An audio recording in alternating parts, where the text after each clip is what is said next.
ಅಯ್ಯೋ ಹೆಣ್ಣಿರೋದೇ ಅಲಂಕಾರ ಮಾಡ್ಕೊಳ್ಳೋದಿಕ್ಕೆ, ಇದೇನ್ ಅಲಂಕಾರನಾ? Meet mister Rajesh. Hello. Hello.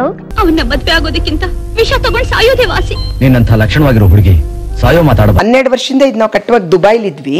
ಒಂದ್ ಗೋಡೆ ಒಂದೊಂದ್ ಇದ್ರಲ್ಲೂ ಅವನೇ ನಿಂತು ಮಾಡಿದಾನೆ ಅನ್ಬೇಕು. ವಿಷ್ಣು ಸರ್ ರೇಗಿಸ್ತಾ ಇದ್ರು, ನಾನ್ ಪಿಕ್ಚರ್ ರಿಲೀಸ್ ಆದಾಗ ನೀನು ಹುಟ್ಟಿದ್ಯಾ, ನೀನು ನನ್ ಜೊತೆಲ್ಲ ಆಕ್ಟ್ ಮಾಡ್ತಾ ಇದ್ದೆ. ಫೋಟೋ ನನ್ನ ಜೀವನದಲ್ಲಿ ಮರೆಯಲಾಗದ ಮಾಣಿಕ್ಯ. ಪುನೀತ್ ರಾಜ್ಕುಮಾರ್ ಹೇಳಿದ್ರು ಗೊತ್ತಾ ನಂಗೆ, ತರಲೆ ನಮ್ಮ ಮಗನ 11 ಸಾರಿ ನೋಡಿದ್ದೀನಿ ನಾನು. ಅಯ್ಯೋ ಅದು ಕ್ಲಾಸಿಕ್ ಬಿಡಿ.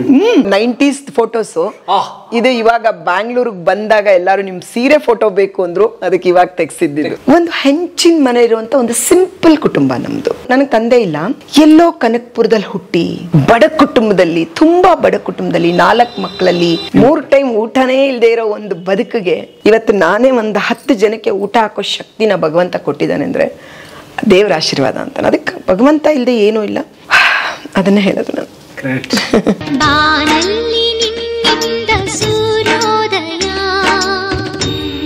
ಸ್ನೇಹಿತರೆ ನಮಸ್ತೆ. ಕನ್ನಡದ ವಿಶೇಷ ಕಲಾವಿದರು, ವಿಶಿಷ್ಟ ಕಲಾವಿದರಾದಂತಹ ಅಂಜಲಿ ಮೇಡಮ್ ಅವರ ಬದುಕಿಗೆ ತಮಗೆಲ್ಲರಿಗೂ ಆತ್ಮೀಯವಾದ ಸ್ವಾಗತ. ಇದು ಬೆಂಗಳೂರಿನ ಏರ್ಪೋರ್ಟ್ ರಸ್ತೆ, ನಮ್ಮ ದೇವನಹಳ್ಳಿ ಏರ್ಪೋರ್ಟ್ ರಸ್ತೆಯಲ್ಲಿ ಒಂದು ಪ್ರಖ್ಯಾತವಾದ ಒಂದು ಬಡಾವಣೆ. ಸೊ ಇಲ್ಲಿ ಅವ್ರ ಮನೆ ಇದೆ, ಅವ್ರ ಮನೆ ನೋಡೋಣ. ಅಂಜಲಿಯವರು ಅನೇಕ ಸಿನಿಮಾಗಳಲ್ಲಿ ಅದ್ಭುತವಾದ ಪಾತ್ರಗಳನ್ನು ಮಾಡಿದ್ದಾರೆ, ಇನ್ಕ್ಲೂಡಿಂಗ್ ತರಲೆ ನನ್ನ ಮಗ ಕೂಡ. ಸೊ ಈಗ ಧಾರಾವಾಹಿಗಳಲ್ಲಿ ಬಹಳ ಪ್ರಖ್ಯಾತರಾಗಿ ಕಾಣಿಸ್ಕೊತಾ ಇದ್ದಾರೆ. ಸೊ ಅವ್ರ ಮನೆ, ಅವ್ರ ಬದುಕು ನೋಡೋಣ. ಸ್ವಾಗತ ನಿಮಗೆ ಕಲಾ ಮಾಧ್ಯಮಕ್ಕೆ, ಅಂಜಲಿ ಮೇಡಮ್ ಅವ್ರ ಬದುಕಿಗೆ ಬನ್ನಿ ಹೋಗೋಣ. ಮಾಮಾ ಏನು ಅದು ಏನು ಉಂಡೆ? ನೀನು ನಮ್ಮ ಮನೆ ಪಕ್ಕದಲ್ಲೇ ಮನೆ. ಇಲ್ಲೆಲ್ಲ ಕೈ ಬೀಸ್ತಾರೆ ನೋಡಿ ಮೇಡಮ್. ಕೈ ಮುಗಿದು ಏರು, ಇದು ಕನ್ನಡದ ತೇರು. ನಮಸ್ತೆ ಮೇಡಮ್. ಸಂಗೀತ ಕಲಿಸಿಕೊಡಿ ಸಂಗೀತ. ಆಗೊಂದು ಸಂಬಳ ಎಲ್ರಿಗೂ ಒಳ್ಳೇದು ಮಾಡಲಿ ಅಂತ ಕೇಳ್ಕೊಂಡು ಬನ್ನಿ ಒಳಗಡೆ ಹೋಗೋಣ. ಜೈ ಬಾಳ್ರಮ್ಮ. ನಮಸ್ತೆ. ನಮಸ್ತೆ ಪರಮ್. ಮೇಡಮ್ ನಮಸ್ತೆ. ಮೇಡಮ್ ನಮಸ್ತೆ, ಹೇಗಿದ್ದೀರಿ ಮೇಡಮ್? ಫೈನ್, ನೀವು? ಚೆನ್ನಾಗಿದ್ದೀರಿ ಮೇಡಮ್. ಸಾರಿ, ತುಂಬಾ ದಿನದಿಂದ ಕಾಯಿಸಿದ್ದೆ ನಿಮ್ಮನ್ನ. Please come, please come. ಅದಕ್ಕೂ ಸಮಯ ಸಂದರ್ಭ ಬರ್ಬೇಕಲ್ಲ. ಹೇಗಿದ್ದೀರಿ? ತುಂಬಾ ಚೆನ್ನಾಗಿದ್ದೀನಿ. ಓಕೆ, ನಾನು ಒಂದು ಕಾಂಪ್ಲಿಮೆಂಟ್ ಹೇಳ. ನಾನು ನಿಮ್ಮನ್ನ 90s ಎರಾದಲ್ಲಿ ನೋಡ್ತಿದ್ದ ಸಿನಿಮಾಗಳಲ್ಲಿದ್ದ ಅಂಜಲಿಯವ್ರಿಗಿಂತ ಚಿಕ್ಕ ಹುಡುಗಿ ನೋಡ್ತಾ ಇದ್ದೀನಿ. ಅಯ್ಯೋ ಏನಿಲ್ಲ, ಆ ಜನಗಳು ಕೊಡೋ ಪ್ರೀತಿ ನಮ್ಮನ್ನ ಇನ್ನೂ ಇದೇ ತರ ಇಟ್ಟಿರುತ್ತೆ ಅನ್ಸುತ್ತೆ. ಅವ್ರು ಕೊಡೋ ಪ್ರೀತಿ, ಅಭಿಮಾನ ಇದೆಯಲ್ಲ. ಸೊ ನಿಮ್ಮ ತರ ಅಭಿಮಾನಿಗಳು ಹೇಳಿದಾಗ ಖುಷಿ ಆಗುತ್ತೆ. ಇನ್ನೂ ಕಲಾ ಸೇವೆ ಮಾಡಬೇಕು ಅನ್ನೋ ಆಸೆ ತುಂಬಾ ಇದೆ. ಅದಕ್ಕಾಗಿ ನಾವು ಯಾವಾಗಲೂ ನನ್ಗನ್ಸುತ್ತೆ ಅವ್ರ ಜೊತೆಗೆ ನಾವು ನಿಂತ್ಕೋಬೇಕಂದ್ರೆ ಅವ್ರಿಗೆ ಇಷ್ಟ ಆಗೋಂಗೆ ಕಾಣ್ಬೇಕು ನಾವು ಅಂತ. ನೋಡಿ, ಅದ್ಭುತವಾದ ಕಲಾವಿದರು. ಸೊ ನೋಡಿ ಸಿನಿಮಾಗಳಲ್ಲಿ ಬನ್ನಿ, ಅವ್ರ ಮನೆ ಮತ್ತು ಬದುಕು ನೋಡೋಣ. ಏನು ಮೇಡಮ್ ನಿಮ್ಮ ಮನೆ ಇವತ್ತು ಹಬ್ಬನ? ಇಲ್ಲ, ನನಗೆ ಕ್ಯಾಂಡಲ್ಸ್ ಎಲ್ಲ ಇಲ್ಲ. ಅದು ಯಾವಾಗಲೂ ಅಷ್ಟೇ, ಮಂಗಳವಾರ ಶುಕ್ರವಾರ ಹೂ ಅಂದರೆ ನಂಗೆ ತುಂಬ ಇಷ್ಟ. ಹೂ ಜೋಡಿಸೋದು ಅದನ್ನೆಲ್ಲನೂ. ಕ್ಯಾಂಡಲ್ಸ್ ಅಂತೂ ಯಾವಾಗಲೂ ಕೇಳ್ತಿರ್ತಾರೆ, ಏನು ಕೊಂಡ್ಕೊಂಡಿಲ್ಲ ಅಂದರೂ ಇಷ್ಟಿಷ್ಟು ಬಂಡಲ್ ಕ್ಯಾಂಡಲ್ಸ್ ತೊಗೊಂಡು ನನಗೇನೋ ಆ ಲೈಟ್ ಯಾವಾಗಲೂ ನೋಡ್ತಾ ಇರಬೇಕು ಅನ್ಸುತ್ತೆ. ಕತ್ಲೆ ಇದ್ದು ಅದು ನೋಡೋದು ಬೇಡ, ಯಾವಾಗಲೂ ಬೆಳಕಿರಬೇಕು ನನಗೆ ಅಂತ. ಬೆಳಕು ಅಂದರೆ ಒಂದು ಆಶಾವಾದ, ಏನೋ ಒಂದು ಪಾಸಿಟಿವ್ ಇದಿರುತ್ತೆ. ದುಃಖ ನೋವುಗಳೆಲ್ಲ ನೋಡಿ ಆ ಕತ್ಲೆ ಥರ ಫೀಲ್ ಆಗುತ್ತೆ. ಅದಕ್ಕೆ ಯಾವಾಗಲೂ ತುಂಬ ನನ್ನ ಮನೆಗೆ ಯಾವಾಗಲೂ ಹೇಳ್ತಿರ್ತಾರೆ ಬುದ್ಧ ಕ್ಯಾಂಡಲ್ಸ್ ತುಂಬ ಅಂದರೆ ತುಂಬ ಇಷ್ಟ ನನಗೆ. ಈವನ್ ಅಲ್ಲಿಂದನೂ ನಾನು ಬೇರೆ ದೇಶದಲ್ಲಿರುವಾಗೂ ಅಲ್ಲೂ ಮನೆ ಮುಂದೆ ಇದೇ ಥರ ರಂಗೋಲಿ ಇಟ್ಟು ದೀಪಗಳಿಟ್ಟು. ಸೊ ಬರುವಾಗ ಎಲ್ಲರೂ ಹೇಳ್ತಾ ಇದ್ರು, ನಿಮ್ಮ ಮನೆ ಒಳಗಡೆ ಬರುವಾಗೇನೋ ಒಂದು ಖುಷಿ ಆಗುತ್ತೆ ಅಂತ. ತುಂಬ ಇಷ್ಟ ನನಗೆ ಇದೆಲ್ಲ. ನಂಗೆ ತುಂಬ ಒಳ್ಳೆ ದೃಶ್ಯ. ಇದು ಧರ್ಮಸ್ಥಳದಲ್ಲಿ ತಗೊಂಡಿದ್ವಿ. ಇದೇನೋ ಅಮ್ಮ ಏನೋ ಒಳ್ಳೇದು ಏನೋ ಹೇಳ್ತಾ ಇರ್ತಾರೆ. ಸೊ ಧರ್ಮಸ್ಥಳಕ್ಕೆ ಹೋದಾಗ ತಗೊಂಡಿದ್ವಿ ಅದನ್ನ. ಬನ್ನಿ ಪ್ಲೀಸ್ ಕಮ್, ಪ್ಲೀಸ್ ಕಮ್. ಖುಷಿ ಆಗ್ತಾ ಇದೆ. ಇಷ್ಟು ದಿನದಿಂದ ನಿಮ್ದು ಇಂಟರ್ವ್ಯೂಸ್ ಎಲ್ಲ ಬೇರೆ ಕಡೆ ನೋಡ್ತಾ ಇದ್ದೆ. ತುಂಬ ಸರಿ ಕೇಳಿದ್ರಿ ನನ್ನನ್ನು. ಹಾಗಂತ ಅಷ್ಟು ಬ್ಯುಸಿ ಅಂತಲ್ಲ, ನಾನು ಫ್ರೀ ಇದ್ದಾಗ ನಿಮಗಾಗಲಿಲ್ಲ. ಸೊ ಶೂಟಿಂಗ್ ಅಂದಮೇಲೆ ಸೀರಿಯಲ್ಸ್ ಅಲ್ವಾ, ಮೂವಿ ಅಂದರೆ ಇದೇ ಥರ ಅಂತ ಹೋಗುತ್ತೆ, ಬಟ್ ಸೀರಿಯಲ್ಸ್ ಇದ್ದ ಥರ ಹೋಗಲ್ಲ. ಆ ಕಾರಣಕ್ಕೆ ತುಂಬ ಡಿಲೇ ಆಯಿತು. ಬಂದಿರೋ ಸೊಸೆನ ಸ್ವಂತ ಮಗಳು ಅನ್ಕೊಂಡು ಅವ್ರಿಗೇನೇ ತಪ್ಪು ಮಾಡಿದ್ರು ಹುಡುಕ್ತಿಂದೆ ಬುದ್ಧಿ ಹೇಳ್ತಾ ಇದ್ದೆ. ನಮ್ಮ ಅಕ್ಕ.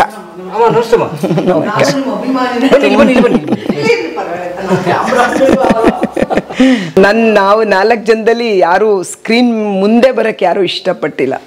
ನನ್ನ ಸಿಸ್ಟರು, ನನ್ನ ಬ್ರದರ್, ನಾನು 4 ಜನ ಅಮ್ಮನಿಗೆ ಮಕ್ಕಳು.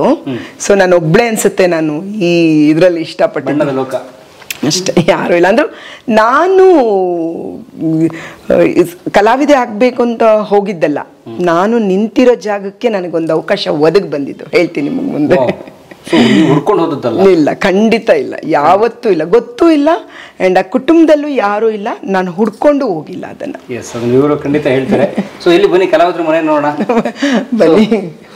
ಅಪ್ಪಾಜಿ ಬೆಸ್ಟ್. ನಮ್ಮ ಜೀವನದಲ್ಲಿ ಮರೆಯಲಾಗದ ಮಾಣಿಕ್ಯ ಏನು ಅಂತ ಯಾರಾದ್ರೂ ಕೇಳ್ತಾರಲ್ಲ, ಹಂಗೆ ನನಗೆ ಈ ಫೋಟೋ ನನ್ನ ಜೀವನದಲ್ಲಿ ಮರೆಯಲಾಗದ ಮಾಣಿಕ್ಯ. ಅದು ಕ್ಷೀರಸಾಗರ ಅಂತ ಒಂದು ಮೂವಿ ಮಾಡಿದ್ವಿ, ಬಂಗಾರಪ್ಪ, ಕುಮಾರ್ ಬಂಗಾರಪ್ಪ. ಸೊ ರತ್ತೆ ಮಗ್ಲಾಗ ಅದ್ರಲ್ಲಿ ಕ್ಯಾರೆಕ್ಟರ್ ಆಕ್ಟ್ ಮಾಡಿದ್ದೆ ನಾನು. ಆ ಸಿನಿಮಾ 100 Days ಅಲ್ಲಿ ಅಪ್ಪಾಜಿ ಎಲ್ಲರಿಗೂ ಅವರೇ ಅವಾರ್ಡ್ ಕೊಟ್ಟಿದ್ರು ಬಂದು.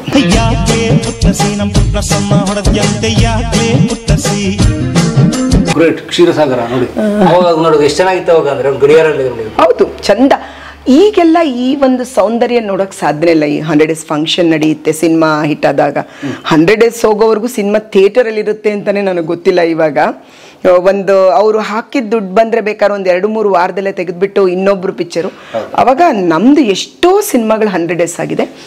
ಆ್ಯಂಡ್ ಪ್ರತಿ ಸಿನಿಮಾನು ನಮ್ಮ 100 Days ಫಂಕ್ಷನ್ ಈ ಥರ ಎಲ್ಲ ಮಾಧ್ಯಮದವ್ರನ್ನೂ ಎಲ್ಲ ಕಲಾವಿದರನ್ನು ಒಂದು ಒಂದು ಕುಟುಂಬ ಥರ ನಮಗೆ ಎಲ್ಲರೂ ಸಿಗ್ತಾ ಇದ್ದಿದ್ದೆ 100 Days ಫಂಕ್ಷನಲ್ಲಿ. ಎಲ್ಲ ಚಿತ್ರರಂಗದಲ್ಲಿ ಸೇರೋರು ಎಲ್ಲ ಇವ್ರು ಈ ಪಿಕ್ಚರಲ್ಲಿ ಮಾಡಿದ್ದಾರೆ ಅಂತಿಲ್ಲ, ಅವ್ರು ಮಾಡಿಲ್ಲ ಅಂತಿಲ್ಲ, ಎಲ್ಲ ಪ್ರಭಾಕರ್ ಆಗಲಿ ಇವರಾಗಲಿ ಅಂಬರೀಷ್ ಅಪ್ಪಾಜಿ ಎಲ್ಲ ಪ್ರತಿಯೊಬ್ಬರು ಒಂದು ಕುಟುಂಬ. ನಮಗೆ ನಾವು ನಿಜವಾಗ್ಲೂ ನಾವೆಲ್ಲ ಸೇರ್ತಾ ಇದ್ದಿದ್ದೆ 100 Days ಫಂಕ್ಷನಲ್ಲಿ. ಈಗ ನಾನು ಬೇರೆ 100 Days ಫಂಕ್ಷನ್ಸ್ಗೂ ನಮ್ಮನ್ನು ಗೆಸ್ಟ್ ಆಗಿ ಕರಿತಿದ್ರು, ನಾವು ಅಲ್ಲಿ ಹೋಗ್ತಾ ಇದ್ವಿ ಸ್ಟೇಜ್ಗೆ. ಆ ಬಾಂಧವ್ಯ ಇತ್ತಲ್ಲ, ಜಸ್ಟ್ ಹಿಂಗೆ ನೋಡಿದ ತಕ್ಷಣ ಒಬ್ರಿಗೊಬ್ರು ನೀನು ಅಂತ ಮಾತಾಡ್ಸೋದಿತ್ತಿಯಲ್ಲ, ಅದರಲ್ಲಿ ತುಂಬ ಪ್ರೀತಿ ಇತ್ತು ಅನ್ಸುತ್ತೆ ನನಗೆ. ಇವಾಗಿದ್ರೆ ಹಾಯ್ ಬಾಯ್ ಹವೆ ಹಂಗಿರ್ಲಿಲ್ಲ ನಮ್ಮ ಕಾಲದಲ್ಲಿ. ಹೇಗಿದೆಯಾ ಈಗ. ಮೊನ್ನೆ ಇತ್ತೀಚೆಗೆ ನಾನು ನನ್ನ ಅನುಬಂಧದಲ್ಲಿ ನಾನು ತಾರಾ ಸಿಕ್ತಾಗ ಅದೇ ಸುಮಾರು ಹೊತ್ತು ಮಾತಾಡ್ಕೋತೀವಿ. ಎಷ್ಟು ಚಂದ ಅಲ್ವಾ ಅವಾಗ, ಎಷ್ಟು ಪ್ರೀತಿಯಿಂದ. ಆಮೇಲೆ ಯಾರಲ್ಲೂ ನನ್ನ ಎಕ್ಸ್ಪೀರಿಯನ್ಸು ಹೊಟ್ಟೆ ಕಿಚ್ಚಿರಲಿಲ್ಲ, ಯಾರಲ್ಲೂ ಹೊಟ್ಟೆ ಕಿಚ್ಚನ ಶಬ್ದನೇ ಇರಲಿಲ್ಲ ಅವಾಗ. ಗೊತ್ತಿಲ್ಲ ನನಗೆ, ನಮಗೆ ಅನುಭವನೇ ಇಲ್ಲ. ಅಯ್ಯೋ ಅವ್ರ ಪಿಕ್ಚರ್ ಬಂತ, ಇವ್ರು ಬಂದ್ರ, ಅವ್ರು ಬಂದ್ರ, ಇವಳು ನೋಡು, ನಮಗೆ ಗೊತ್ತೇ ಇಲ್ಲ ಅದು. ಇಲ್ಲ, ನಾನು ಅದನ್ನೇ ಹೇಳ್ತಾ ಇದ್ದೆ ಮೊನ್ನೆ. ನಂದೇ ಒಂದು ಪಿಕ್ಚರ್ ಒಂದು 3 ಥಿಯೇಟರಲ್ಲಿ ಹೋಗ್ತಾ ಇರ್ತಿತ್ತು, ನನಗೆ ಅನುಭವ ಇದೆ. ಕಾವೇರಿಲಿ ಒಂದು ಪಿಕ್ಚರ್ ಹೋದ್ರೆ, ಗೀತಾಂಜಲಿಲಿ ಒಂದು ಪಿಕ್ಚರು, ಮೆಜೆಸ್ಟಿಕ್ಕಲ್ಲಿ ಎಲ್ಲ ಹೇಳೋರು. ಇವಾಗ ಆಮೇಲೆ ಯಾರು ಸಿನಿಮಾ ರಿಲೀಸ್ ಆಗಬೇಕಾದ್ರೂ ಅವ್ರ ಸಿನಿಮಾ ಬರ್ತಾ ಇದೆಯಾ ಅಂತ ನೋಡಿಕೊಂಡು ಸಿನಿಮಾನ ಶೂಟ್ ಮಾಡೋದು, ರಿಲೀಸ್ ಮಾಡೋದು, ಹೊಂದಿಸ್ಕೊಳ್ಳೋದು ಏನೂ ಇಲ್ಲ.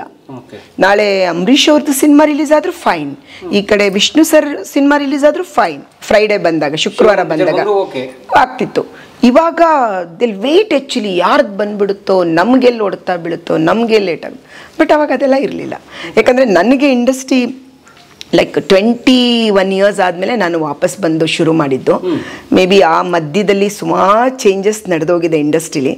ಬಟ್ ಒನ್ ವೇ ನಾನು ಅದೇನೂ ಇರಲೂ ಇಲ್ಲ, ನೋಡೋಕ್ಕೆ ತಲೆ ಕೆಡಿಸ್ಕೊಂಡಿಲ್ಲ. ಅಷ್ಟು ದಿನಗಳ ಆದಮೇಲೆ ಮತ್ತೆ ಬಂದು ಬಣ್ಣ ಹಚ್ಚಿದಾಗ ಈ ವ್ಯತ್ಯಾಸಗಳೆಲ್ಲ ಕಾಣಕ್ಕೆ ಶುರುವಾಯಿತು. ಆ್ಯಂಡ್ ನಾನು ಮೊದಲಿಂದನೂ ಯಾವುದನ್ನು ಕೆದಕಿ ವಿಚಾರ ಮಾಡಿ ಏನು ಅದೆಲ್ಲ ಮಾಡೋಕ್ಕೆ ಹೋಗಲ್ಲ. ಗೊತ್ತಾದ್ರೂ ಸುಮ್ಮನೆ ಆಗ್ಬಿಡ್ತೀನಿ ನಾನು. ಯಾಕೆ ಮೇ ಬಿ ಇವಾಗಿನ ಚೇಂಜಸ್ಸು. ಇವಾಗ ನಾನಿದ್ದಂಗೆ ನಮ್ಮಮ್ಮ ಇದ್ದಂಗೆ ನಾನಿಲ್ಲ, ನಾನಿದ್ದಂಗೆ ನನ್ನ ಮಗಳಿಲ್ಲ. ಅದನ್ನ ಆಮೇಲೆ ಅವ್ರು ಈ ಥರ ಇದ್ದಾರೆ ಅನ್ನೋದಕ್ಕಿಂತ ಇದು ಈ ಥರ ಇದೇ ಪ್ರಪಂಚ, ಅದಕ್ಕೆ ಆ ಥರ ಇದ್ದಾರೆ ಅಂತ ನಾನು ಅಕ್ಸೆಪ್ಟ್ ಮಾಡ್ಕೊಳ್ತೀನಿ. ಅದನ್ನೀಗ ಹಂಗೆ ಮಾಡ್ಕೊಂಡಿದ್ದೀನಿ. ನೋಡಿ, ಸತ್ಯ ರಿಯಾಲಿಟಿನ ಒಪ್ಕೊಂಡ್ಬಿಟ್ರೆ ನೋವುಗಳಿರಲ್ಲ. ಖಂಡಿತ. ನಾವು ನನ್ನ ಕಾಲ ಸರಿ ಇತ್ತು, ಈ ಕಾಲ ಸರಿ ಇಲ್ಲ ಅಂತ ಬೈಕೊಂಡು ಓಡಾಡ್ಕೊಂಡ್ಬಿಟ್ರೆ ಇಲ್ಲ. ಆಮೇಲೆ ಪ್ರತಿದಿನನೂ ಪರಂ ಇಲ್ಲೇ ಇರಬೇಕಲ್ಲ. ಸೊ ಒಂದು ದಿನ ಬಂದ್ಬಿಟ್ಟು ಈ ಥರನ ಆ ಥರನ ಅಂತ ನೊಂದ್ಕೊಂಡು ಅದನ್ನು ಚರ್ಚೆ ಮಾಡಿ ದೊಡ್ಡದು ಮಾಡಿದ್ರೆ ಅದು ನಂದು ಒಂದು ದಿನದ್ದು ಜರ್ನಿ ಅಲ್ಲ ಅದು. ಮತ್ತೆ ನನ್ನ ಜರ್ನಿ ಇಲ್ಲಿದೆ. ನಾನು ದಿನ ಈ ಬಸ್ಸಲ್ಲೇ ಹತ್ತಬೇಕು. ನಾನು ಏನು ಮಾಡಕ್ಕೆ, ಈ ಬಸ್ಸಲ್ಲೇ ಹತ್ತಬೇಕು, ಮತ್ತೆ ವಾಪಸ್ ಈ ಬಸ್ಸಿಂದನೇ ಇಳಿಬೇಕು ನಾನು.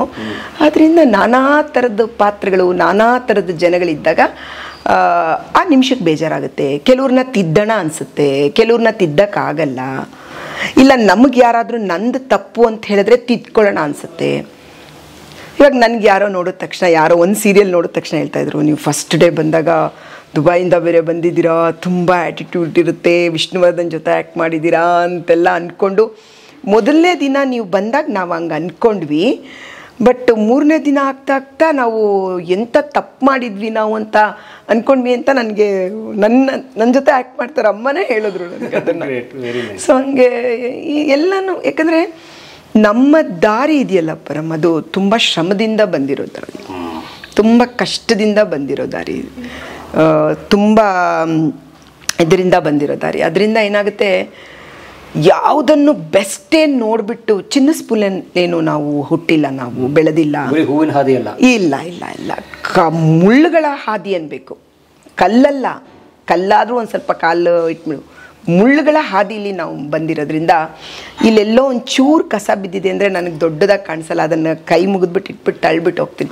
ಅಯ್ಯೋ ಮುಳ್ಳನ ಮೇಲೆ ನಡೆದಿದ್ದೀನಿ, ಇದೊಂದು ಚಿಕ್ಕ ಕಸ ಏನು ಬಿಡು ಜೀವನದಲ್ಲಿ, ಆ ಥರ ಅಂದ್ಕೊಂಡು ಆ ಥರ ತಿಳ್ಕೊಂಡು ಮುಂದೆ ಹೋಗ್ತೀನಿ.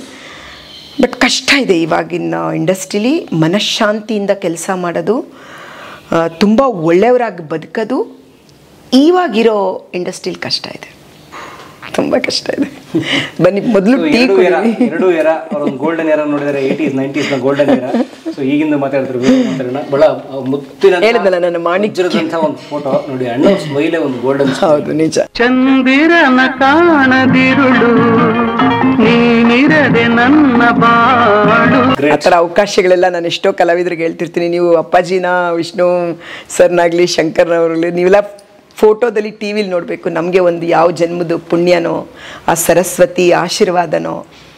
90ಸಲ್ಲಿ ನಾನು ಕಲಾವಿದೆ ಆದದಕ್ಕೆ ಅವ್ರ ಪಕ್ಕದಲ್ಲಿ ನಿಂತ್ಕೊಳ್ಳೋದು, ಅಭಿನಯಿಸೋದು, ಒಂದು ಡುಯೆಟ್ ಸಾಂಗೇ ಆಡೋವಂಥ ಒಂದು ಅವಕಾಶ ಎಲ್ಲ ನನಗೆ ಸಿಕ್ಕಿತ್ತು. ಬನ್ನಿ ಅಕ್ಕ ಟೀ ಕುಡೀರಿ, ಟೀ ಕುಡೀರಿ. ಬನ್ನಿ ಬನ್ನಿ, ಥ್ಯಾಂಕ್ ಯು ಸೋ ಮಚ್. ನೋಡಿ ಅವರು ನಿಜವಾದ ತಾಯಿ ಮನಸ್ಸು, ಟೀ ಕುಡಿಯೋರ್ಗು ಇಂಟರ್ವ್ಯೂ ಮಾಡ್ಕೊಳ್ತೇವೆ. ಇದು 90s ಫೋಟೋಸು. ಇದು ಇವಾಗ ಬ್ಯಾಂಗ್ಳೂರಿಗೆ ಬಂದಾಗ ಎಲ್ಲರೂ ನಿಮ್ ಸೀರೆ ಫೋಟೋ ಬೇಕು ಅಂದ್ರು, ಅದಕ್ಕೆ ಇವಾಗ ತೆಗ್ಸಿದ್ದು. ಇದು 90s, ಇದು ತಾಯಿ ಇನ್ನೂ ಆಗಿರ್ಲಿಲ್ಲ, ಇದು ತಾಯಿ ಆಗೋಯ್ತು. ಅಂದ್ರೆ ಒಂದು ಸರ್ಪ್ರೈಸ್ ಏನು ಗೊತ್ತಾ, ಎರಡು ಫೋಟೋ ಹಂಗೆ ಇದಾರೆ. ಸೊ ಇದು ಬಿಫೋರ್ ಆಫ್ಟರ್ ಇದು? ಹೌದು, ಇದು ಆಕ್ಟ್ ಮಾಡುವಾಗ ಫೋಟೋ ಶೂಟ್ ಮಾಡ್ತಾ ಇದ್ರು ಅವಾಗ. ಸೊ ಅವಾಗಿಂದ ಫೋಟೋ ಇದು. ಇವಾಗ ನಾನು ಬಂದ ತಕ್ಷಣ ನನಗೆ ಲಕ್ಷಣ ಸೀರಿಯಲ್ ಕಲರ್ಸಲ್ಲಿ ಶುರುವಾಗ್ತಿತ್ತು. ಅದಕ್ಕೆ ನೀವು ಸೀರೆ ಉಟ್ಕೊಂಡು, ನಾನು ಯಾವಾಗಲೂ ಡ್ರೆಸ್ ಹಾಕ್ಕೊಂಡಿರ್ತೀನಲ್ವಾ, ಅದಕ್ಕೆ ನೀವು ಹೇಳಿದ್ರು ನಿಮಗೆ ಸೀರೆ ಉಟ್ಕೊಂಡಿರೋ ಫೋಟೋ. ಆಮೇಲೆ ನನಗೆ ಇತ್ತೀಚೆಗೆ ಸೀರೆ ಉಟ್ಟಿರೋ ಫೋಟೋ ಯಾವುದೂ ಇರಲಿಲ್ಲ. ಸೊ ತಕ್ಷಣ ಅವತ್ತು ಫೋಟೋಸ್ ಎಲ್ಲ ತೆಗೆದುಕೊಂಡು ಅವರಿಗೆ ಕಳಿಸಿದ್ದೆ. ಆಮೇಲೆ ಅವರೆಲ್ಲ ಬಂದರು, ಆಡಿಷನ್ ಮಾಡಿದ್ರು, ಎಲ್ಲ ನೋಡಿ ಈ ಫೋಟೋ ನೋಡಿಬಿಟ್ಟು ಓಕೆ ಆಗೋಯ್ತು. ಓಕೆ, ಕ್ಯಾರೆಕ್ಟ್ರ್ ಓಕೆ ಆಗೋಯ್ತು. ಚಾನಲಿಂದನೂ ಕಲರ್ಸಲ್ಲಿ ಅದು ಚಾನಲಿಂದನೂ ಓಕೆ ಆಗೋಯ್ತು. ತಾಯಿ ಕ್ಯಾರೆಕ್ಟ್ರು ಎಲ್ಲ ಫಿಕ್ಸ್ ಆಗಿಬಿಡ್ತು. ಸೊ ಮನೆಗೂ ಎಲ್ಲ ಬಂದರು, ಇಂಟರ್ವ್ಯೂ ಎಲ್ಲ ಮಾಡ್ಕೊಂಡು, ಎಲ್ಲ ಫೋಟೋ ಶೂಟ್ ಎಲ್ಲ ಮಾಡ್ಕೊಂಡು ಹೋದರು. ಅದೇನಾಯ್ತೋ, ಇನ್ನು ನಾಡಿದ್ದು ಶೂಟಿಂಗ್ ಹೋಗಬೇಕು. ಚಾನಲ್ ಅವರು 4 ಮಕ್ಳಿಗವರು ಅಮ್ಮ ಥರ ಕಾಣಿಸ್ತಾನೆ ಇಲ್ಲ. ಅಂದರೆ ಸೊಸೆ ಅವರೆಲ್ಲ ನಿಂತ್ಕೊಂಡಾಗ ಒಂದೇ ಥರ ಕಾಣ್ಬಿಡ್ತಾರೆ 4 ಮಕ್ಳಿಗೆ. ನಾನು ಹೇಳಿದೆ, ನಾವು ಕಲಾವಿದ್ರು, ನೀವು ಹುಚ್ಚಿಯಾಗಿ ಮಾಡು ಅಂದ್ರು ಒಂದು ಸಾರಿ ಆ ಗೆಟಪ್ಗೆ ಬಂದುಬಿಟ್ರೆ ನೀವು ನನ್ನನ್ನು ಎದುರುಗಡೆ ನೋಡ್ತೀರಾ. ನೀವು ಅದಕ್ಕೆ ಬಂದರೆ ನಾನು ಖಂಡಿತ ಆ ಥರನೇ ಕಾಣಿಸ್ತೀನಿ. ನಾನು ಎಷ್ಟು ಹೇಳಿದ್ರು ಅವ್ರು ಕೇಳಿಲ್ಲ, ಕ್ಷಮಿಸಿ ಅಂತೆಲ್ಲ ಹೇಳಿ ಅದನ್ನು ಬಿಟ್ಬಿಟ್ರು. ಫಸ್ಟು ಹೆಜ್ಜೆಲೇ ನನಗೆ ಒಂದು ದೊಡ್ಡ ಡಿಸಪಾಯಿಂಟ್, ನಾನೊಂಥರ ಅದೇನೋ ಆ ಥರ ಫೀಲ್ ಎಲ್ಲ ಶುರು ಆಯಿತು ನನಗೆ. I am thinking okay. ಆಮೇಲೆ ಮನೇಲೆಲ್ಲ ಹೇಳೋಕ್ಕೆ ಶುರುವಾದ್ರು ನಮ್ಮ ಅಕ್ಕ ಎಲ್ಲ, ಮೇ ಬಿ ಇನ್ನೊಂದು ಯಾವುದೋ ಬೆಸ್ಟ್ ಇರ್ಬೋದು ಅಂತ. ನಾನು ಹೇಳಿದೆ, ಓಕೆ ಏನು ಮಾಡಬೇಕು, ಆ ಥರ ಕಾಣಬೇಕಂದ್ರೆ ನಾನು ಅಮ್ಮನ ಥರ ನಾನು ತಪ್ಪು ಮಾಡಿದ್ನ ಅಂತ. ಅದು ನನಗೆ ಜೀವನದಲ್ಲಿ ಪಾಠ ಕಲಿಸ್ತು, ನನಗೆ ಆ ಥರ ಇರಬಾರ್ದು ಅಂತ. ಸೊ ನಂಗೆ ಅದಾದಮೇಲೆ ಉದಯದಲ್ಲಿ ಒಂದು ಸೀರಿಯಲ್ ಬಂತು. ನಾನು ಸೆಟ್ ಉದಯನ ಬೇಡ, ಇನ್ನೂ ಯಾವ್ದಾರು ಒಂದು ಬೆಸ್ಟ್ ಅಂತಿರುತ್ತಲ್ಲ. ಅಂದರೆ ನಾನು ಉದಯದಲ್ಲೇ ಲಾಸ್ಟ್ ಸೀರಿಯಲ್ ಮುಗಿಸ್ಬಿಟ್ಟು ಹೊರಟಿದ್ದು ದುಬೈಗೆ. ಉದಯನ ನೋಡೋಣ ಅಂತಿದ್ದೆ. ಆಮೇಲೆ ಅವ್ರು ಹೇಳಿದ್ರು ತುಂಬ ಒಳ್ಳೆ ಮದರ್ ಇದು. ಆಮೇಲೆ PRK ಪ್ರೊಡಕ್ಷನ್ ಅಂದರು. ಪುನೀತ್ PRK ಪ್ರೊಡಕ್ಷನ್ ತಕ್ಷಣ ತುಂಬ ಇಷ್ಟ ಆಯ್ತು ಆ್ಯಕ್ಟ್ ಮಾಡ್ಬೇಕಂತ. ಸೇಮ್ ಫೋನ್ ಮಾಡಿದ್ರು, 2 ಹೆಣ್ಮಕ್ಳಿಗೆ ತಾಯಿ ನೀವು, ಅಂದರೆ ಅದ್ಭುತವಾದ ಪಾತ್ರ ಬಿಡಿ, ಅದನ್ನು ಮಾಡಿದಕ್ಕೆ ಇವತ್ತು ಖುಷಿ ಪಡ್ತೀನಿ. ಇನ್ನೊಂದು ಹೆಜ್ಜೆ ಮುಂದೆ ಅವಕಾಶಗಳು ಸಿಕ್ಕಿದೆ ಅಂದರೆ ಆ ಮೊದಲನೇ ಹೆಜ್ಜೆನೇ ಚೆನ್ನಾಗಿತ್ತು ನಂದು. ಸೊ ನೇತ್ರಾವತಿ ಅನ್ನೋ ಸೀರಿಯಲಲ್ಲಿ ನಿಮ್ಗೆ 2 ಹೆಣ್ಮಕ್ಳಿಗೆ ಅಂತಂದರು, ಮನೆಗೆ ಬರ್ತೀವಿ ನೋಡೋಕ್ಕೆ ಅಂತಂದರು. ಸೊ ಏನು ಕ್ಯಾರೆಕ್ಟ್ರು, ಒಂದು ಹಳ್ಳಿ ಹೆಂಗಸು, 2 ಮಕ್ಳಿರ್ತಾರೆ, ಸ್ವಲ್ಪ ಬಡವ್ರ ಥರ, ನೀವು ಗಂಡ ಇರಲ್ಲ, ಮಕ್ಕಳನ್ನ ಕಷ್ಟಪಟ್ಟು ಸಾಕ್ತಿರ್ತೀರ.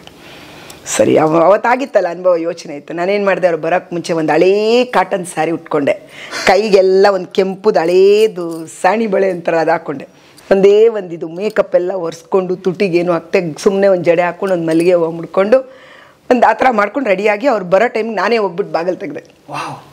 ಅಂಜಲಿನ ಇವರು ಒಂದು ನಿಮಿಷ, ಅವಳು ದಿವ್ಯಾ ಬಂದಿದ್ಲು, ಲಕ್ಷ್ಮೀ ದೇವಿಯವ್ರ ಮೊಮ್ಮಗಳು ದಿವ್ಯಾ. ಅಯ್ಯೋ ನಮ್ಮ ಪಾತ್ರ ಇದೇ ಥರ ಬೇಕಿತ್ತು, ಅದೇ ಥರ ಇದ್ರಂತ, ಬನ್ನಿ ನಂಗೆ ಗೊತ್ತು, ನಂಗೆ ಅನುಭವ ಆಗಿದೆ, ನನಗೆ ನೀವು ಮೊದಲೇ ಹೇಳಿದ್ರಲ್ಲ ನನಗೆ ಅಂದ್ಬಿಟ್ಟು ಆ ಪಾತ್ರದಲ್ಲಿ ಕಳಿಸ್ಕೊಂಡು ಆಮೇಲೆ ಕತೆ ಹೇಳುವಾಗ ಡೈರೆಕ್ಟರ್ ಸರ್ಗೆ ಸಂತೋಷ್ ಅಂತ ಅವರು ಹಾಸನದವ್ರು ಡೈರೆಕ್ಟರ್ ಆ ಸೀರಿಯಲ್ ಅವರು, ಅಯ್ಯೋ ನನಗೆ ಕಣ್ಣಲ್ಲೇ ನೀರು ಬರ್ತಾ ಇದೆ, ನಾನು ಯಾವ ಥರ ಪಾತ್ರ ಬೇಕು ಅಂದ್ಕೊಂಡಿದ್ನೋ ಆ ಥರ, ಯಾವುದೋ ಮೂಲೆಯಲ್ಲಿ ಕೂತ್ಕೋಬೇಕು ಅಂತ ಯಾವ ಕಾನೂನು ಹೇಳಿಲ್ಲ ಆ ಥರ. ಅಂದರೆ ಇವಾಗ ಅನ್ನಿಸ್ತು ನಮಗೆಲ್ಲ, ಇವಾಗ ವಿಷ್ಣು ಜೊತೆ ನನಗೆ 5 ಜನ ಹೀರೋಯಿನ್ ಮಾಡಿದಾಗ ನೀನು ನಕ್ಕರೆ ಆಲೂ ಸಕ್ಕರೆಯಲ್ಲಿ ಸೇಮ್ ಭಗವಾನ್ ಸರ್ ಅದನ್ನೇ ಹೇಳಿದರು. ಕರ್ಕೊಂಡೋದ ತಕ್ಷಣ ಅಯ್ಯೋ ಇಲ್ಲ ಬೇಡ, ವಿಷ್ಣುಗೆ ತುಂಬ ಚಿಕ್ಕೊಳಗೆ ಹೋಗ್ಬಿಡ್ತಾಳೆ ಇವಳು, ವಿಷ್ಣುಗೆ ತುಂಬ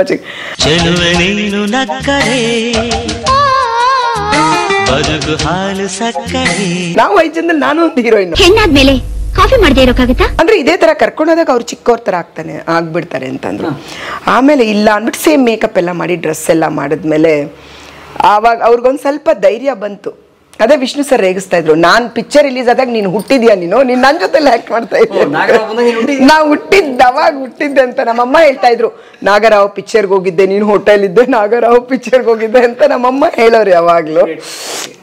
ಸೊ ಹಂಗಾಗಿ ಅವಾಗ ಒಂದಾಯ್ತು, ಓ ಈಗ ಆ ಥರ ಕಾಣಿಸ್ಬೇಕಷ್ಟೆ. ಯಾಕಂದ್ರೆ ಪರಮ್ ಇವಾಗ ನಡೀತಾ ಇರೋದೇ ಆ ಥರ. ಕಲಾವಿದ್ರನ್ನ ಅವ್ರಿಗೆ ಕಲೆ ಇದೆಯಾ, ಅವ್ರು ಮಾಡ್ತಾರ ಅದೆಲ್ಲ ಆಮೇಲೆ ನೋಡ್ತಾರೆ. ಇವಾಗ ಇನ್ಸ್ಟಾಲ್ ಒಂದು 4 ಹಾಡು ಏನೋ ರೆಕಾರ್ಡ್ ಮಾಡಿಬಿಟ್ಟು ಕಳಿಸ್ತಾರೆ, ಇನ್ಯಾವುದೋ ಒಂದು 2-3 ಡೈಲಾಗ್ ಕಳಿಸ್ತಾರೆ, ನಾಳೆ ಬೆಳಿಗ್ಗೆ ಅವರೊಂದು ಹೀರೋಯಿನ್ ಆಗಿರ್ತಾರೆ ಅವರು. ಸೊ ನಮ್ಮ ಟೈಮಲ್ಲಿ ಹಂಗೆಲ್ಲ ಯೋಚನೆ ಮಾಡೋಕ್ಕಾಗ್ತಿತ್ತ? ಅವರು ಈಗ ಭಾರ್ಗವ ಸರು, ನಾನು ಸಪ್ತಪದಿ ಸಿನಿಮಾ ಅದು ಅಂಬರೀಷ್ ಅವ್ರದ್ದು, ನಾನು ಸುಧಾರಾಣಿ ಅಕ್ಕ ತಂಗಿ ಇರೋದ್ರಲ್ಲಿ, ಅವ್ರು ಒಂದು ದಿನ ನಾನು ಹೋದ ತಕ್ಷಣ ಅವ್ರು ಮಾತಾಡ್ತಾ ಇರ್ಬೇಕಾದ್ರೆ ಇಲ್ಲ ಆ ಥರ ಇರ್ತಾರೆ, ಇವಳು ಆರ್ಟಿಸ್ಟ್, ಗ್ಯಾರಂಟಿ ಆರ್ಟಿಸ್ಟು, ಭಾವನೆಗಳಿದೆ, ಭಾವನೆಗೆ ತಕ್ಕಂಗೆ ಕೈಗಳೆಲ್ಲ ಇದಿದೆ. ಅಂದರೆ ಡೈರೆಕ್ಟ್ರುಗಳು ನಮ್ಮನ್ನು ನೋಡಿದ ತಕ್ಷಣ ಕಲಾ ಸರಸ್ವತಿ ಇವರಲ್ಲಿ ಇದಾರಾ ಇಲ್ವಾ, ಇವ್ರ ಮುಖದಲ್ಲಿ ಒಂದು ಭಾವನೆ ಇದೆಯಾ, ಯಾವುದಾದ್ರೂ ಒಂದು ಉಚ್ಚಾರಣೆ ಇದೆಯಾ, ಇವ್ರು ಮಾತಾಡ್ತಾರ ಅನ್ನೋದನ್ನ ಒಬ್ಬ ಡೈರೆಕ್ಟ್ರಿಗೆ ಒಂದು ಕ್ಯಾಮ್ರಾ ಆಗಿ ನಮ್ಮನ್ನು ನೋಡೋ ಶಕ್ತಿ ಇತ್ತವಾಗ. ಕಲಾವಿದ ನೋಡಿದ್ರೆ ಇವ್ರು ಕಲಾವಿದೆ ಆಗ್ತಾಳೆ, ಇವ್ರು ಕಲಾವಿದೆ ಆಗಲ್ಲ ಆ ಥರ. ನನಗೆ ಭಾರ್ಗವ ಸರ್ ಹೇಳಿದ್ದು ಅದನ್ನೇ, ಇಲ್ಲ ನಂಗೆ ತುಂಬ ಇಷ್ಟ, ವಿಷ್ಣುವರ್ಧನ್ ನೋಡಿದ್ಯಾ? ನೋಡಿದ್ದೀನಿ. ಅಂಬರೀಷ್ ನೋಡಿದ್ಯಾ? ಹ್ಞೂ ನೋಡಿದ್ದೀನಿ. ಎಲ್ಲ ಅದು ನಾವು ಸಹಜವಾಗಿ ನಾವು ಮಾತಾಡ್ತಾ ಇದ್ವಿ, ಅವ್ರು ಅದನ್ನು ಹೇಳಿದ್ರು, ಖಂಡಿತ ಇವಳು ಕಲಾವಿದೆ ಆಗ್ತಾಳೆ, ನೋಡು ಆವ ಭಾವ ಎಲ್ಲದಕ್ಕೂ ಬೇರೆ ಬೇರೆ ಬರ್ತಾ ಇದೆ, ಇವ್ರು ನೋಡಿದ್ಯಾ ಅಂದಾಗ ಬೇರೆ ಅವ ಭಾವ ಇವ್ರು, ಅಂದರೆ ಅದನ್ನು ಹೇಳೋರು ಅವ್ರು ಅಷ್ಟು ಚಂದ. ಅಂದರೆ ನನಗೆ ಗೊತ್ತಿಲ್ಲ ಅದೆಲ್ಲ, ಬಟ್ ಅವರ ಟೆಸ್ಟಿಂಗ್ ಅವರಲ್ಲಿ ಆ ಥರ ಆಗ್ತಾಯಿತ್ತು. ಅದೆಲ್ಲ ನಮ್ಗೆ ಆಮೇಲೆ ಯಾವತ್ತು ನಾನು ಒಂದು 2 ಸಿನಿಮಾ ನೋಡಿದ್ನೇನೋ ನಾನು ಆರ್ಟಿಸ್ಟ್ ಆಗೋಕ್ಕೆ ಮುಂಚೆ, ಥಿಯೇಟರ್ಗೆ ಹೋಗಿ ಸಿನಿಮಾಗಳು ನೋಡಿ, ಇಲ್ಲ ಕಲಾವಿದ್ರ ಕುಟುಂಬನೂ ಅಲ್ಲ ನಮ್ಮದು, ಏನು ಮಾಡ್ರನ್ ಲೈಫ್ ಅಲ್ಲ, ಜಸ್ಟ್ ಒಂದು ಹೆಂಚಿನ ಮನೆ ಇರುವಂಥ ಒಂದು ಸಿಂಪಲ್ ಕುಟುಂಬ ನಮ್ಮದು. ಸೊ ಅದರಲ್ಲಿ ಇಷ್ಟು ಬೆಳೆದು ಬಂದಿದ್ದೀನಿ ಅಂದರೆ ಆ ಭಗವಂತನ ಆಶೀರ್ವಾದ ಇಲ್ಲದೆ ಏನೂ ಇಲ್ಲ. ಈ ಭೂಮಿ ಮೇಲೆ ಒಂದು ಕ್ಷಣನೂ ನಾವು ಬದುಕ್ತಿದ್ದೀವಿ ಅಂದರೆ ಆ ದೇವರ ಆಶೀರ್ವಾದ, ಆ ಭಗವಂತನ ಕೈ. ನಾನು ಯಾವಾಗಲೂ ಬೆಳಗ್ಗೆ ಎದ್ದ ತಕ್ಷಣ ಭಗವಂತನಿಗೆ ಹೇಳ್ತೀನಿ, ನೀನು ಏನೂ ಇಲ್ಲಪ್ಪ, ನೀನು ಕಲ್ಲಲ್ಲಾದರೂ ಕರ್ಕೊಂಡೋಗು, ಮುಳ್ಳಲ್ಲಾದರೂ ಕರ್ಕೊಂಡೋಗು, ನನ್ನ ಕೈನ ನೀನು ಹಿಡ್ಕೊಂಡಿರಷ್ಟೇ ಸಾಕು, ನೀನು ನನ್ನ ಜೊತೆಲಿ ನನ್ನ ಕೈ ಹಿಡ್ಕೊಂಡು ನಾನು ಮಡ್ಕೊಂಡು ಬರ್ತಾ ಇರ್ತೀನಿ. ಬೆಳಿಗ್ಗೆ ಆದರೆ ನಮ್ಗೆ ಏನಾದರೂ ಹೇಳ್ಬೇಕನ್ಸಿದ್ರೆ, ರಾಘವೇಂದ್ರ ಸ್ವಾಮಿ, ಸಾಯಿರಮ್ಮ ಇವತ್ತು ಈ ಥರ ಮಾಡ್ತಾಯಿದ್ವಿ, ಸರಿ ನಾ ಮಾಡಲಾ, ಇದನ್ನು ತಗೊಳ್ಳಾ, ಮಾಡಲಾ. ನನಗೆ ಒಂದು ತಂದೆಗೆ ನನಗೆ ತಂದೆ ಇಲ್ಲ, ನಾನು ರಾಘವೇಂದ್ರ ಸ್ವಾಮಿಗೆ ಹೋಗಿ ನನ್ನ ತಂದೆಯಾಗಿ ನಾನೆಲ್ಲ ಹೇಳ್ಕೊತೀನಿ, ಇದು ಕರೀತಾ ಇದ್ದಾರೆ, ಇದನ್ನು ಒಪ್ಕೊಳ್ಳ ಬೇಡವಾ, ನಾನು ಅದನ್ನು ಒಪ್ಕೊಂಡಿದ್ದೀನಿ ಅಂದರೆ ಪಪ್ಪ ನೀವು ಹೇಳಿದ್ದೀರಿ, ನಾನು ಪಪ್ಪ ಅಂತ ನಾನು ಹಂಗೆ ಹೇಳ್ಕೊಳ್ಳೋದು, ಪಪ್ಪ ನೀವು ಹೇಳಿದ್ದೀರಾ ಅಂತ. ಅದನ್ನು ಬೇಡ ಅಂದರೆ ನಮ್ಮ ರಾಘವೇಂದ್ರ ಪಪ್ಪ ನಂಗೆ ಬೇಡ ಅಂತ ಹೇಳಿದ್ದಾರೆ ಅಂತ. ಅಂದರೆ ನನಗೆ ನಾನು ಸಮಾಧಾನ ಮಾಡ್ಕೊಳ್ಳೋದು, ದೇವ್ರ ಹತ್ರ ಕೇಳಿಕೊಂಡು ನನಗೆ ಮಾಡುತ್ತೆ, ಸಿಕ್ತೆ ಅಂದರೆ ಅಪ್ಪಾಜಿ ಹೇಳಿದ್ರು ನಂಗೆ ಸಿಕ್ತು, ಅದು ಬೇಡ ಅಂದರೆ ನಂಗೆ ರಾಘವೇಂದ್ರ ಸ್ವಾಮಿ ನನಗೆ ಬೇಡ ಅಂತ ತಡೆದ್ರು, ಬೇಡ ಮಗಳೇ ಅಂತ ತಡೆದ್ರು ಅಂತ ಎರಡನ್ನೂ ನಾನೇ ದುಃಖ ಸಂತೋಷನ ಅವ್ರಿಗೆ ಹೇಳ್ಬಿಟ್ಟು ತಗೊಳ್ಳೋದು. ನಾನು ಸಮಾಧಾನಕ್ಕೆ ಸಂತೋಷ ಹಂಚ್ಕೊಳ್ಳೋಕೆ ಒಬ್ರು ಇದ್ದೇ ನನಗೆ ದೇವ್ರೆ ನನಗೆ ಮಕ್ಕಳು ಗಂಡ ಎಲ್ಲರಿಗಿಂತ ಭಾವನೆಗಳನ್ನ ನನಗೆ ಹೇಳ್ಕೊಳಕ್ಕೆ ನನಗೆ ಸುಲಭವಾಗಿ ನನ್ನ ಹೃದಯದಲ್ಲಿರೋದು ಎಲ್ಲನೂ ಹೇಳ್ಕೊಳಕ್ಕೆ ಸಾಧ್ಯವಾಗಿರೋದು ನನಗೊಂದು ಕೀ ಕಾಣಿಸ್ತಾ ಇಲ್ವ, ಅಯ್ಯೋ ರಾಘವೇಂದ್ರ ಸ್ವಾಮಿ ಪಪ್ಪ ಪ್ಲೀಸ್ ನನ್ನ ಕೀ ಕಾಣಿಸ್ತಾ ಇಲ್ಲ, ಅಯ್ಯೋ ರಾಘವೇಂದ್ರ ಸ್ವಾಮಿ ಲೇಟ್ ಆಗ್ತಿದೆ, ಕಾರ್ ಬಂದ್ಬಿಡುತ್ತೆ ಅವ್ರಿಗೆ 5 ನಿಮಿಷ ಲೇಟಾಗಿ ಬರೋಂಗೆ ಮಾಡು ಅಂದರೆ ಎವ್ರಿ ಮಾತು ನನಗೆ ರಾಘವೇಂದ್ರ ಸ್ವಾಮಿ ಹತ್ರ ಹೇಳ್ಕೊ. ಅವರು ನನ್ನನ್ನು ಕಾಪಾಡಿ ಕರ್ಕೊಂಡು ಬಂದಿದ್ದಾರೆ ಅನ್ನೋದು ಒಂದು ಶಕ್ತಿ. ಯಾಕಂದರೆ ಎಲ್ಲೋ ಕನಕಪುರದಲ್ಲಿ ಹುಟ್ಟಿ ಬಡ ಕುಟುಂಬದಲ್ಲಿ, ತುಂಬ ಬಡ ಕುಟುಂಬದಲ್ಲಿ 4 ಮಕ್ಕಳಲ್ಲಿ 3 ಟೈಮು ಊಟ ಅಂತೂ ಇರಲಿಲ್ಲ. ಇವಾಗ ನಮ್ಮಮ್ಮ ಮಧ್ಯಾಹ್ನಕ್ಕೆ ಊಟಕ್ಕಿಟ್ರೆ ಬೆಳಿಗ್ಗೆ ಕೊಡೋದು ಹೊಟ್ಟೆನೇ ತುಂಬಿರ್ತಿರ್ಲಿಲ್ಲ. ಮಧ್ಯಾಹ್ನಕ್ಕೆ ನಮ್ಮಮ್ಮ ಇಟ್ಬಿಟ್ಟು ಹೋಗಿರೋ ಊಟನ ನಾನು, ನಮ್ಮ ಅಕ್ಕ, ನಮ್ಮ ಅಣ್ಣ ತಮ್ಮ ಎಲ್ಲ ಅವ್ರು ಇಟ್ಬಿಟ್ಟು ಹೋಗಿರೋದನ್ನ ನಾವು ಬೆಳಗ್ಗೆನೇ ತಿನ್ಕೊಂಡ್ಬಿಡ್ತಿದ್ವಿ ನಾವು. ಅಂದರೆ ನಮ್ಮಮ್ಮ ಬೆಳಗ್ಗೆ ಸ್ವಲ್ಪ ಕೊಟ್ಟು ಮಧ್ಯಾಹ್ನಕ್ಕೆ ಅಂತ ಇಟ್ಬಿಟ್ಟು ಕೆಲ್ಸಕ್ಕೆ ಹೋಗೋರು. ಅದನ್ನು ನಮಗೆ ಅಂದರೆ ಹೊಟ್ಟೆ ಹಸಿವು ಅಷ್ಟಿತ್ತು. ಅಂದರೆ ಹೊಟ್ಟೆಗೆ ಸಾಕಾಗ್ತಿರ್ಲಿಲ್ಲ ಊಟ. ಆವಾಗ ಅಷ್ಟು ತಿನ್ನಬೇಕು ಅಂತ ಆಸೆ ಇತ್ತು. ಆವಾಗ ಒಂದು ಸ್ವಲ್ಪದಲ್ಲಿ 4 ಜನಕ್ಕೆ ಕೊಡೋರಲ್ವಾ, ಅವಾಗ ಅನ್ಕೊತಾ ಇದ್ರು. ಮಧ್ಯಾಹ್ನಕ್ಕೆ ಊಟನ ಬೆಳಗ್ಗೆನೇ ತಿನ್ಕೊಂಡು ಬಿಡ್ತಿದ್ವಿ ತಡ್ಕೊಳಕ್ಕಾಗದೆ. ಇನ್ನು ಸಂಜೆ ಕಾಯೋದು, ಯಾವ ರಿಲೇಷನ್ ಅಂದರೆ ಯಾರು ಕರೆದು ಏನಾದರೂ ಕೊಡ್ತಾರೇನೋ ಒಂದು ಸ್ವಲ್ಪ ಅವ್ರ ಮನೆ ಹೋಗೋದು. ಅಮ್ಮ ಏನಾದರೂ ಭಾನುವಾರ ಕೆಲ್ಸಕ್ಕೆ ಹೋದರೆ ಇನ್ಯಾವುದೋ ಒಂದು ರಿಲೇಷನ್ ಮನೆ ಹತ್ರ ಹೋಗೋದು, ಅವ್ರು ಊಟ ಕೊಡ್ತಾರೇನೋ ಅವತ್ತು ನಮಗೆ ಅಂತ. ಅದನ್ನೆಲ್ಲ ನೋಡಿ ಬಂದು ಇವತ್ತಿಲ್ಲಿ ನಿಂತಿದ್ದೀನಿ ಅಂದರೆ ಏನು ಹೇಳಿ, ದೇವರು ಆಶೀರ್ವಾದ ತಾನೆ. 3 ಟೈಮ್ ಊಟನೇ ಇಲ್ಲದೆ ಇರೋ ಒಂದು ಬದುಕಿಗೆ ಇವತ್ತು ನಾನೇ ಒಂದು 10 ಜನಕ್ಕೆ ಊಟ ಹಾಕೋ ಶಕ್ತಿನ ಭಗವಂತ ಕೊಟ್ಟಿದ್ದಾನೆ ಅಂದರೆ ದೇವರ ಆಶೀರ್ವಾದ ಅಂತ. ಅದಕ್ಕೆ ಭಗವಂತ ಇಲ್ಲದೆ ಏನೂ ಇಲ್ಲ, ಅದನ್ನೇ ಹೇಳೋದು ನಾನು. ಮಾತಾಡೋಣ ಖಂಡಿತ. ಭಾವುಕರಾದ್ರು ಬನ್ನಿ, ನಿಮ್ಗೆ ಸ್ವಲ್ಪ ಚೇರ್ ಅಪ್ ಮಾಡ್ತೀನಿ. ಯಾವ ಕಡೆ ಮನೆ ಇದು ಎಲ್ಲ ನಾನು ಒಂದು ಹೇಳ್ಬೇಕು ನಿಮ್ಮ ಹತ್ರ.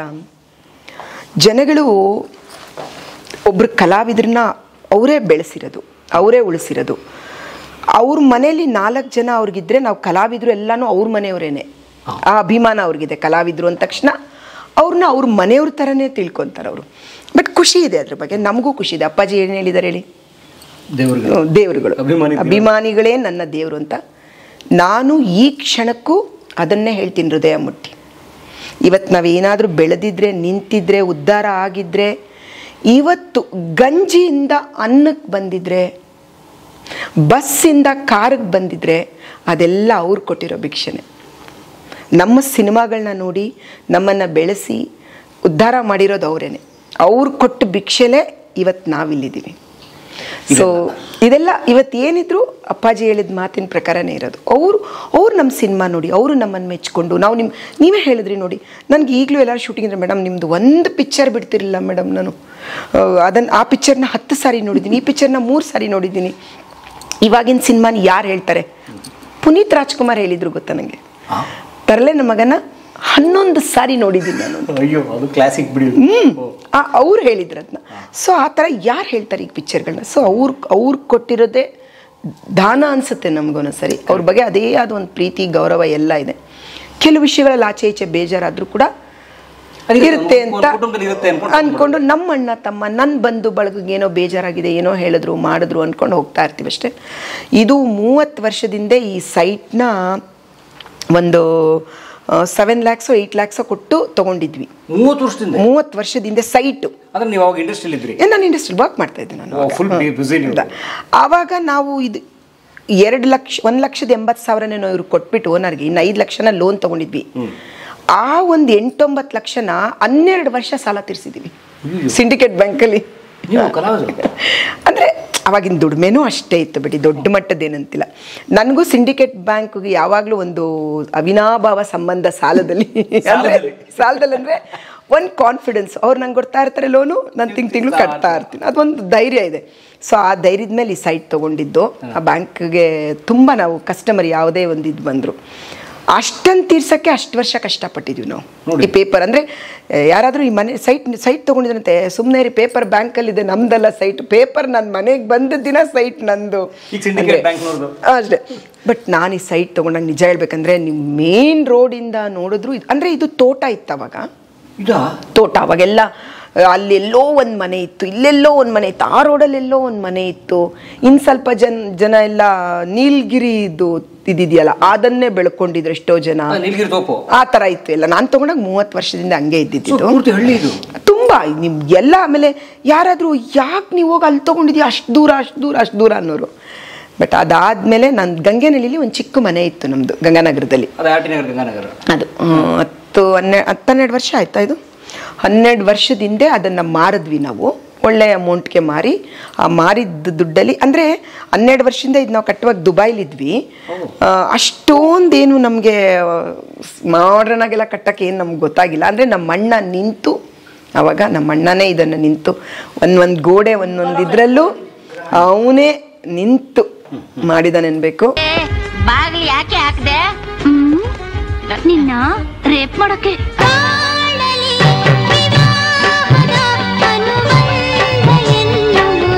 ಕಲಾ ಮಾಧ್ಯಮದ ಎಲ್ಲಾ ಎಪಿಸೋಡುಗಳು ನಿಮಗೆ ಸಿಗಬೇಕು ಅಂತಂದ್ರೆ ಕಲಾ ಮಾಧ್ಯಮ ಯೂಟ್ಯೂಬ್ ಚಾನೆಲ್ನ ಸಬ್ಸ್ಕ್ರೈಬ್ ಮಾಡಿ, ಬೆಲ್ ಐಕಾನ್ನ ಕ್ಲಿಕ್ ಮಾಡಿ, ತಪ್ಪದೇ ಮಾಡಿ. ಸ್ನೇಹಿತರೆ, ಕಲಾ ಮಾಧ್ಯಮದ ಎಲ್ಲ ಸಂದರ್ಶನಗಳನ್ನು ನೀವೀಗ ಓದಬಹುದು. www.kalamadhyama.com ಈ ವೆಬ್ಸೈಟ್ಗೆ ವಿಸಿಟ್ ಮಾಡಿ ಇಂಟರ್ವ್ಯೂಗಳನ್ನು ಓದಿ. ಓದುವ ಸಂಸ್ಕೃತಿ ಹೆಚ್ಚಾಗಲಿ. ಧನ್ಯವಾದ.